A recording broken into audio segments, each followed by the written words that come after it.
चलिए आज की वीडियो शुरू करते हैं। आज की वीडियो होने वाली है ट्रेडिंग जर्नल के ऊपर, ठीक है? देखो, जर्नल क्या होता है बेसिकली? जर्नल बेसिकली ये होता है कि जैसे-जैसे हम ट्रेड्स वगैरह लेते हैं, जितने भी ट्रेड्स लेते हैं, तो पर्टिकुलर एक ट्रेड का हम जर्नल बनाते हैं कि इस वाले ट्रेड में हमने यहाँ एंट्री करी, यहाँ एग्ज़िट करी, इतने बजे करी, ये सब अभी हम डिस्कस करेंगे। लेकिन जर्नल मतलब कि हम हर ट्रेड का रिकॉर्ड रखते हैं अपने पास कि हमारे पास ये रिकॉर्ड है हमारी ट्रेड का। अगर मैं आपसे पूछूँ लेट्स से कि आपने पिछले साल इतनी तारीख को ये वाली ट्रेड ली थी, क्या क्यों ली थी? क्या रिज़ल्ट रहा है? तो आपको कहीं तो पता होना चाहिए ना। तो आप सीधा खोलोगे अपनी जर्नल, जर्नल में जाओगे, उस डेट पे चेक करोगे, उस डेट पे ये वाले स्टॉप में ये वाली एंट्री कर रखी थी, इस बेसिस पे करी थी, ये वाले सेटअप पे करी थी, ठीक है? प्लस ये तो सिर्फ़ एक चीज़ हो गई जर्नल की। अब ना हम फ़ायदे और नुकसान भी, नुकसान तो कुछ है ही नहीं जर्नल का, फ़ायदे ही फ़ायदे हैं। तो हम अभी फ़ायदे की बात करते हैं, ठीक है? सबसे पहले एक चीज़ समझो, जर्नल 2 टाइप से आप बना सकते हो। पहला कंप्यूटर में एक्सेल पे बनता है जो, ठीक है? दूसरा नोटबुक में, ठीक है? अपनी कॉपी के अंदर जो आप अपने हाथ से बनाते हो, ठीक है? मैं दोनों ही बनाता हूँ, दोनों के पर्पस अलग है मेरे मेरे ट्रेडिंग स्टाइल में, दोनों का पर्पस बिल्कुल अलग है, ठीक है? बट अगर आप बिगिनर हैं और आप बस शुरू कर रहे हैं, तो उसके लिए मैं आपको पर्सनल जो राय देता हूँ, वो आप नोटबुक वाली जर्नल अपनी बनाओ, ठीक है?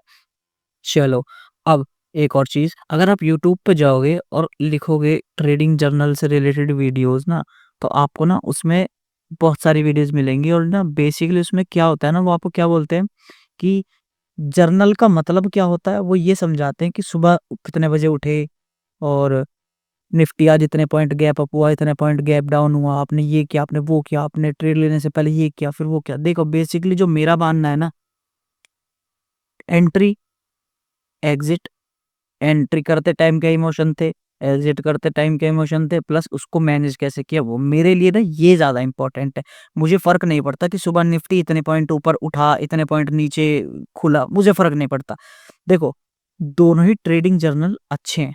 दोनों क्या, इसके अलावा भी कोई हो तो वो भी अच्छा है। जर्नल सब अच्छे हैं, लेकिन आपको कौन-सा जर्नल ईज़ी लगता है जो आपको हेल्प करे आपकी साइकोलॉजी को डेवलप करने में, आपकी गलतियों को समझने में, वो डिपेंड करता है आपके ऊपर बिल्कुल, ठीक है? अगर अब मुझे तो वो प्रोसेस ना बहुत लेंथी लगता है कि ये भी लिखो, वो भी लिखो, नहीं, मैं बेसिकली ट्रेडिंग जर्नल जो बनाता हूँ, वो मैं अपने ट्रेड का जर्नल बनाता हूँ। ठीक है? इसमें फ़र्क होता है। अगर मैं सिर्फ़ जर्नल बनाऊँ कि मैं सुबह इतने बजे उठा, अब उ इतने बजे उठने से मतलब ये नहीं कि मतलब मैं मार्केट में कितने बजे आया। मैं सुबह मार्केट में इतने बजे आया, मैंने ये किया, निफ्टी इतने पॉइंट गैप अप ओपन हुआ, फिर निफ्टी ने ये किया, फिर स्टॉक ने ये किया। मैं ये सब लिखूँ ना, तो कुछ मेरे को नहीं मज़ा आता, मेरे को बहुत बोरिंग लगता है। तो मैं क्या करता हूँ, मैं बेसिकली सिर्फ़ और सिर्फ़ अपने ट्रेड्स को जर्नल करता हूँ कि अगर मैंने 20 दिन में बैठा हूँ, 20 दिन में मैंने सिर्फ़ 10 ट्रेड्स लिए हैं, तो मुझे फ़र्क नहीं पड़ता बाकी के 10 दिन या पूरे ही 20 दिन के अंदर मार्केट कहाँ खुला, कहाँ गैप अप हुआ, कहाँ क्या उसने किया, कहाँ क्लोज़िंग, मुझे फ़र्क नहीं पड़ता। मुझे फ़र्क पड़ता है उन 10 ट्रेड से, जो मैंने 20 दिन के अंदर ली। अब 10 ट्रेड से लेट्स से मान लेते हैं, हमने 10 ट्रेड्स ले ली। अब ये जर्नल किस काम में आ रहा है? एक तो ये हो गया कि आपको पीछे जाके पता करना है, लेकिन जर्नल हमने लास्ट वीडियो में रिस्क मैनेजमेंट वाली वीडियो में भी डिस्कस किया था कि जो हम 1 महीने का गैप लेते हैं, उसमें हम जर्नल को देखते हैं। जर्नल के अंदर क्या देखते हैं? बेसिकली जर्नल के अंदर लिखा क्या जाता है? देखो, लिखा ये जाता है, इसके अलावा भी बहुत सारी जो आप चीज़ें लिखना चाहे लिख सकते हो, लेकिन बेसिक चीज़ें यही।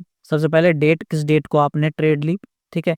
स्टॉक नेम, किस स्टॉक में ट्रेड ली, कब एंटर किया, कब एग्ज़िट किया, टाइम इन, टाइम आउट, ठीक है? कि इतने बजे ट्रेड बनाई, इतने बजे ट्रेड खत्म हो गई। कितनी क्वांटिटीज़ के साथ ली, बाय प्राइस क्या था, सेल प्राइस क्या था और रिज़ल्ट क्या रहा है। रिज़ल्ट माइनस इतने रुपए, प्लस इतने रुपए या फिर टारगेट है, स्टॉप लॉस जो भी रहा है वो लिख दिया। अब जो ये वाला पार्ट है ना, ये तो बेसिक सा पार्ट है, जैसे कि हम डिटेल्स भर रहे हैं, ठीक है? डिटेल्स जो हमने फॉर्म फिल अप कर दिया इस टाइप से, ये तो ज़रूरी हो ही गया है, लेकिन उससे ज़्यादा ज़रूरी है ये आपकी बहुत हेल्प करेगा फ्यूचर में। कैसे? सबसे पहले कि कौन से सेटअप्स पर ट्रेड लिया। लेट्स से आप हेड एंड शोल्डर पर ट्रेड लेते तो आपने यहाँ लिख दिया मैंने हेड एंड शोल्डर पर ट्रेड लिया। एंट्री, अब एंट्री मतलब ये नहीं लिख रहा हूँ मैं इसमें कि एंट्री में मुझे ये नहीं लिखना है कि मैं इतना खुश था, मैं इतना ये था। एंट्री में मुझे ये लिखना है बेसिकली गलती, कि एंट्री करते टाइम इस ट्रेड में कोई गलती करी, नहीं करी तो ओके लिख दो, लेकिन अगर गलती करी तो लिख दो। अब गलती क्या हो सकती है कि भई मैं ब्रेकआउट कैंडल का वेट नहीं कर पाया, अर्ली एंट्री कर ली या रीटेस्ट नहीं हुआ, मैंने ब्रेकआउट वाले में ही एंटर कर दिया, जैसे कि ये ब्रेकआउट हुआ इस लेवल का, रीटेस्ट हुआ लेकिन मैं रुक नहीं पाया, मैंने यहीं पर ही एंट्री कर दी, रुकता तो रीटेस्ट पे और अच्छी एंट्री मिल सकती थी। यहाँ एंट्री कर दी इसलिए स्टॉप लॉस भी बड़ा हो गया। तो ये चीज़ एंट्री में लिख दिया आपने।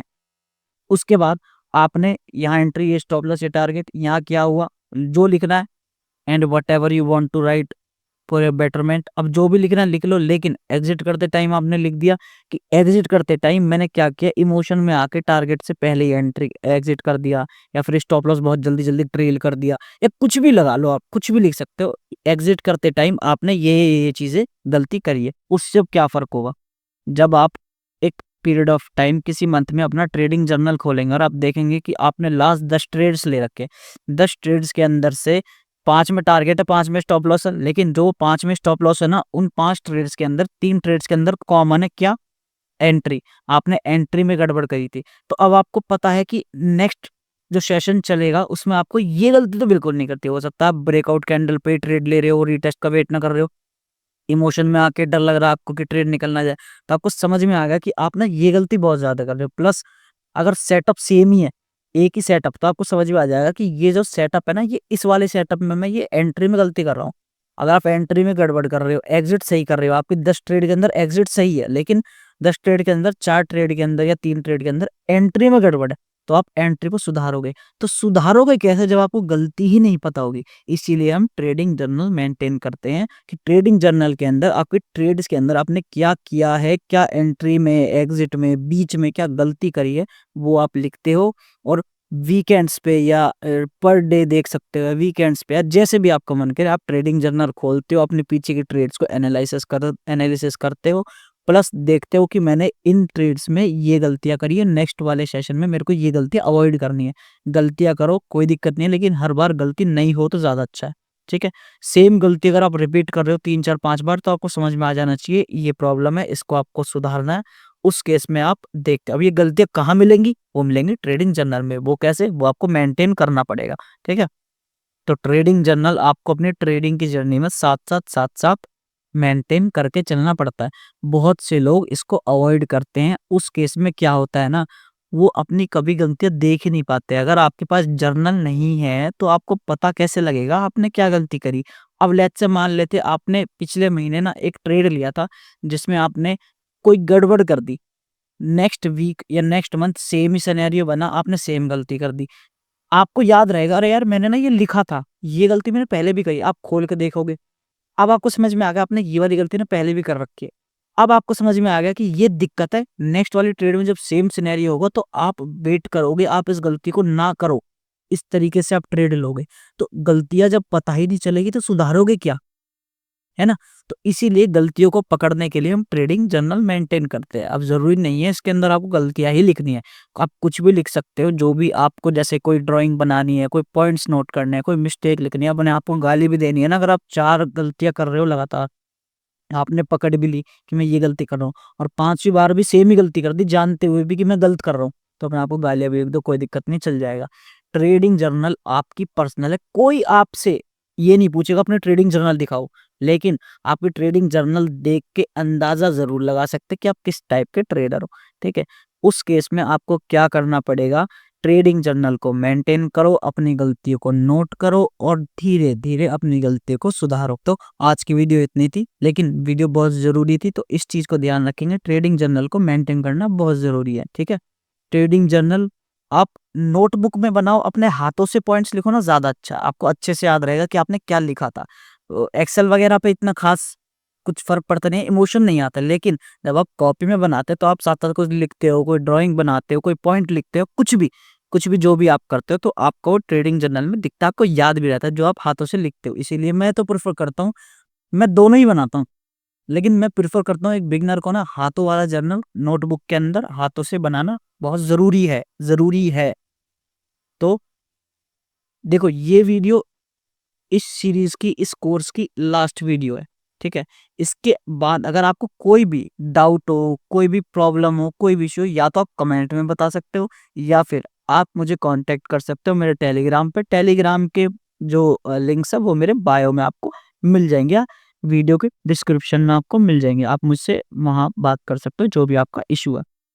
ठीक है, चलिए।